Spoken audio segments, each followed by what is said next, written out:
dan istrinya Safira telah berjanji kepada Tuhan bahwa dia akan menjual tanah dia, dan semua penjualan itu dia berjanji menyerahkan kepada Tuhan di dalam gereja. Jangan coba-coba buat janji atau nazar kepada Tuhan kalau kita tidak mampu untuk menepatinya. Dosa juga.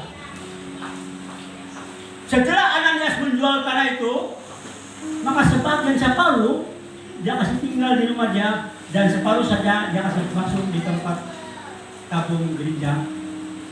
Maka Petrus mengatakan, betulkah begini aja yang you punya harga tanah itu? Ya betul. Ananias, sekali lagi saya cakap, apakah benar harga tanah kamu ini hanya sebegini? Iya. Sekarang juga engkau akan mati. Innalillah. Ananias sampai mati di depan orang umum. Allah akan mengutuk jika kita berjanji bohong, tidak menepati kepada Allah. Lalu orang-orang itu mengusung Ananias, mayat Ananias ke tempat perkuburan dikuburkan, dan Safira datang balik kepada si di depan umum itu, di tempat gereja. Safira, apa you betul you punya harga tanah begini saja? Ananias pun iya. Kau juga mati. Innalillah, ampai mati lagi Ananias. Safira. Dua laki bini mati di depan orang umum. Sebab kenapa? Dia tidak menepati janjinya kepada Allah. Maka jangan berjanji kepada Allah kalau kita tidak mampu untuk menunaikan. Berapa bagus kan kalau awal-awal dia cakap, Petrus, kalau saya jual tanah ini, sebahagian saya punya, sebahagian gereja punya. Bagus kan? Dia sudah berdasar bersama Tuhan. Tetapi dia berdasar ini, Petrus, kalau saya sudah jual tanah ini, semua jualan itu saya akan bagi sama Tuhan di gereja. Maka jangan berjanji kalau kita tidak mampu untuk menepati. Mati. Jawaban dia. Ini pun juga merupakan dosa. Sebetulnya Ananias ini seorang ketua keluarga. Janganlah buat begitu sehingga bini dia pun ikut mati karena dosa yang dia lakukan. Sebagai ketua keluarga haruslah straight, ataupun orang bilang keputusan tahu muktamar. Jangan berjanji sebelum buat keputusan muktamar ya, akan menyebabkan dosa. Jadi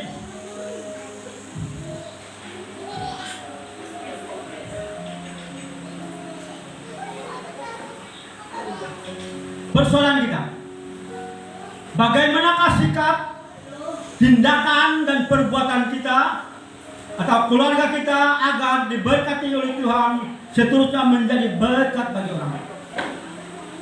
Apakah yang harus kita lakukan supaya berkat Tuhan itu dicurahkan kepada kita dan kita akan memberkati orang lain? Apakah tindakan kita? Yang pertama adalah mendahului Tuhan dalam segala hal. Matius bab 6 ayat yang ketiga. Carilah dahulu, utamakan dahulu tentang Allah, maka semuanya itu akan ditambahkan. Maksudnya, apabila kita mendahulukan Tuhan dalam segala perkara di dalam kehidupan kita, apabila kita mendahulukan Tuhan dalam segala perbuatan tindakan kita, maka Tuhan akan memberkati kita. Mungkin perkara yang satu remeh saja dan susah untuk kita lakukan, yaitu berdoa selepas bangun. Ini kadang-kadang orang tidak rasa ini mengutamakan Tuhan. Buang masa aja lah. Tapi ambil masa 5 menit kah, 10 menit. Cukup bagi ambil masa 10 menit saja untuk Tuhan. Lepas bangun, Tuhan, Saya mengucap syukur, saya berterima kasih sebab saya sudah melewati malam dan sekarang Engkau masih memberikan nafas itu kepada saya dan kekuatan kepada saya dan kekuatan roh yang ada pada saya. Hari ini saya memulakan kerja saya untuk yang Tuhan berikan kepada saya. Selesai, tak sampai kami. Tapi kadang-kadang hal itu pun kita lupa juga, kita tidak mau juga. Bang masa apa itu, bang masa. Bagus bangun-bangun pergi ke kamar mandi, makan, jalan pergi apa pikirnya. Itu kebiasaan ini. Tapi Tuhan bilang, utamakan dulu, carilah dulu tentang kerajaan Allah. Maka semua pekerjaan kamu itu akan diberkati oleh Tuhan. Ini langkah pertama kita.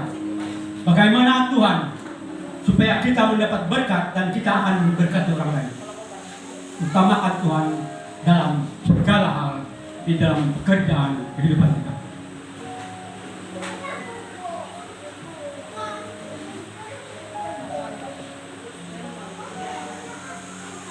Sebenarnya Daud tahu perkara ini. Sebenarnya Daud paham perkara ini.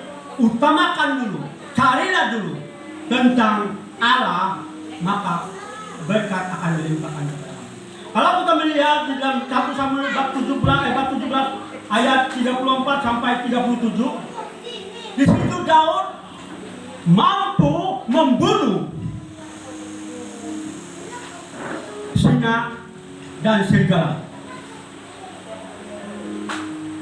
Daud mampu membunuh singa dan serigala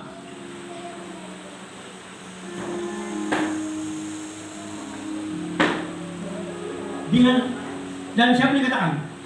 Kalau kita melihat dalam 1 Samuel bab 17 ayat 42, saya boleh mengatakan begini. Daud ini sebenarnya orang yang handsome. Siapa perlu orang tidak tertarik? Daud ini seorang yang cute, orang bilang. Comil, orang bilang. Kalau kita melihat 1 Samuel bab 17 ayat 42 itu, saya boleh menyatakan begini. Bahkan saya boleh mengatakan, waktu saya masih bersekolah di Teologi Alkitab, bahwa Daudlah satu-satunya nabi yang paling handsome, paling cute, paling comel, yang tidak sepatutnya masuk sebagai tentara untuk berperang. Sepatutnya orang macam Daud ini, macam si Yusuf juga, seharusnya dipelihara di dalam rumah, disayang oleh bapak. Tapi pekerjaan pertama Daud adalah menggembalakan domba bapak dia, dan dia mampu membunuh singa, beruang, dan serigala apabila binatang-binatang buas itu menyerang, memakan kambing-kambing dombanya. Sebab kenapa? Daud memahami hal itu. Dia utamakan sebelum memulakan pekerjaan, dia utamakan dulu Tuhan. Dia cari dulu Tuhan, maka Tuhan memberkati dia. Dia mampu membunuh binatang-binatang ganas itu. Sebab Tuhan ada beserta. Bahkan ketika berhadapan dengan gergasi manusia, raksasa dari Filistin, si Goliat, orang tentara-tentara Israel tidak lagi berani berhadapan dengan mereka, dengan gergasi manusia si Goliat ini. Sebab mungkin 3 kali lebih tinggi daripada kita. Badan dia mungkin berapa besar badannya, dan dia memakai pedang yang besar. Ini gergasi manusia Palestina si Goliat. Tetapi Daud ketika berhadapan dengan si Goliat, Daud hanya mengambil beberapa ketulan batu dan tongkat sebagai penghalau kambing domba dia untuk berjalan. Lalu si Goliat itu bergurau sama dia, "Hei orang Israel, apakah kau ingat aku ini seekor anjing yang boleh ditakutkan dengan tongkatmu itu? Saya hancurkan kepalamu dan aku bagi kau makan burung-burung di sini." Apa kata si Daud ketika berhadapan dengan si Goliat? Dia berkatakan begini, kamu berjalan berperang dengan saya, melawan dengan pedang, tetapi aku berjalan melawanmu dalam nama Tuhan Allahku. Allah lah yang memimpin saya untuk berhadapan denganmu. Dan hari ini aku akan pancung kepalamu di depan tenteramu. Nah, apa yang benar? Ketika Raja Daud lari mendekati Goliat, Goliat pun tersenyum. Budak kecil yang langsung tidak pernah ikut berperang, bahkan bukan pedang, bukan lending, bukan bujang yang dia bawa, tapi melainkan hanya tongkat saja. Bahkan dia punya itu begitu basah senjata pedang dia. Goliat pun ketawa dengan melihat si Daud ini. Maka Daud mengambil ketul batu, dia humban kepala si Goliat, batu masuk di kepala si Goliat, ampai mati si Goliat. Lalu Daud mengambil padang dan potong kepala si Goliat untuk dipersembahkan kepada raja yang sama. Kenapa? Kenapa begitu terjadi? Jawabannya, Raja Daud mendahulukan Tuhan sebelum melakukan apa. Tuhanlah yang memimpin dia, Tuhanlah yang menuntun dia, Tuhanlah yang memberi pertolongan dia. Sehingga kita boleh dapat membaca dalam kitab Mazmur 23 ayat 1 sampai 6. Tuhan adalah gembalaku, takkan kekurangan aku. Dia menuntun aku, sekalipun aku berada dalam lembah maut sekalipun, aku masih memiliki kegirangan sebab Tuhan senantiasa beserta. Maka Tuhan akan memberkati kita, Tuhan akan menolong kita, Tuhan akan menyertai kita apabila Tuhan kita dahulukan dalam segala perkara. Tuhan akan memberkati kita.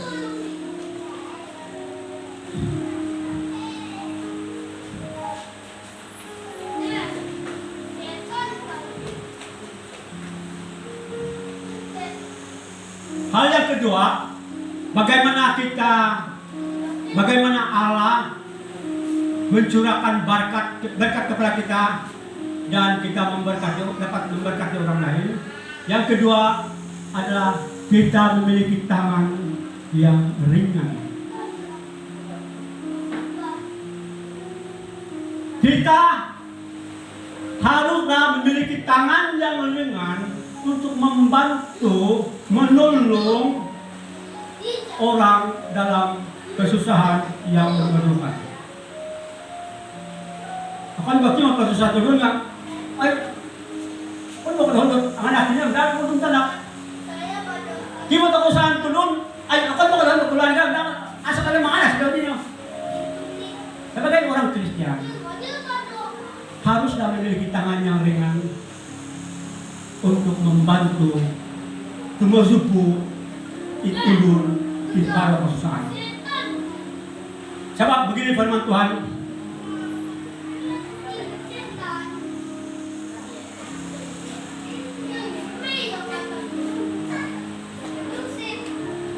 di dalam kisah para rasul bab 20 ayat yang ke-36,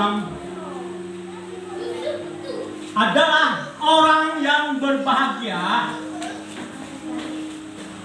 adalah orang yang bersukacita, yang memberi daripada yang menerima.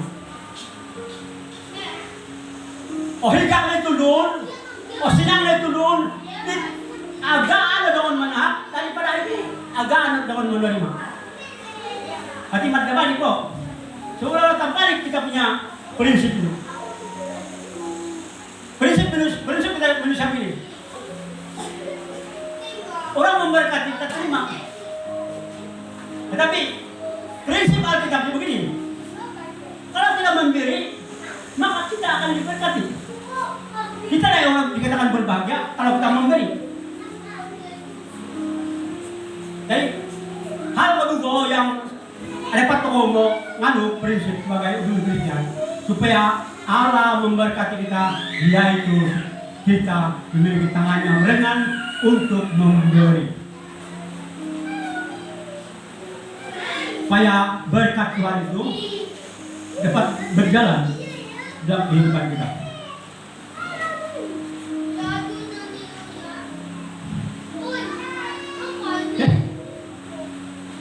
Tetap jadinya. Kayak kesimpulan tokoh, jika kita mau keluarga kita ini diberkati dan seterusnya menjadi berkat bagi orang lain, ada 3 hal yang kita perlu lakukan. Pertama, tinggalkan dosa.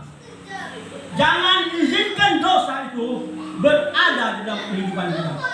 Sama ada dosa besar, dosa enak, dosa selingkuhan apapun, jangan ada di dalam keluarga kita dan pribadi kita. Ini hal yang pertama supaya Allah memberkati.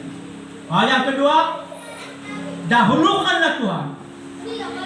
Utamakanlah Tuhan dalam segala perkara yang harus kita lakukan. Jangan bilang begini. Awal pagi lagi. Awal pagi sudah bangun. Bukan memikirkan untuk berdoa, berterima kasih kepada Tuhan, tapi terus berpikir, macam mana saya mau kasih jatuh di Sinawari ini, maksudnya dia jatuh bingkai kok. Macam mana saya boleh lakukan supaya dia punya keluarga ini kucar kacir loh. Macam mana saya boleh lakukan supaya saya boleh dapat harta dia untuk menjadi milik saya. Bukan begitu pikiran dia, sebetulnya. Pikiran kita pagi-pagi dia adalah berdoa, mengucap syukur kepada Tuhan, dahulukanlah Tuhan sebelum kita melangkah melakukan sebarang pekerjaan. Ini hal yang kedua yang sepatutnya kita ambil sikap sebagai orang Kristen supaya berkat Tuhan itu menjadi dalam kehidupan kita. Hal yang ketiga, kita haruslah memiliki keringanan tangan untuk membantu, menolong, bekerja sama dengan orang yang sedang menghadapi masalah. Kadang-kadang begini, uang dan harta ini tidak boleh membantu kita dalam kesusahan, tetapi kita boleh membantu dengan tenaga kita.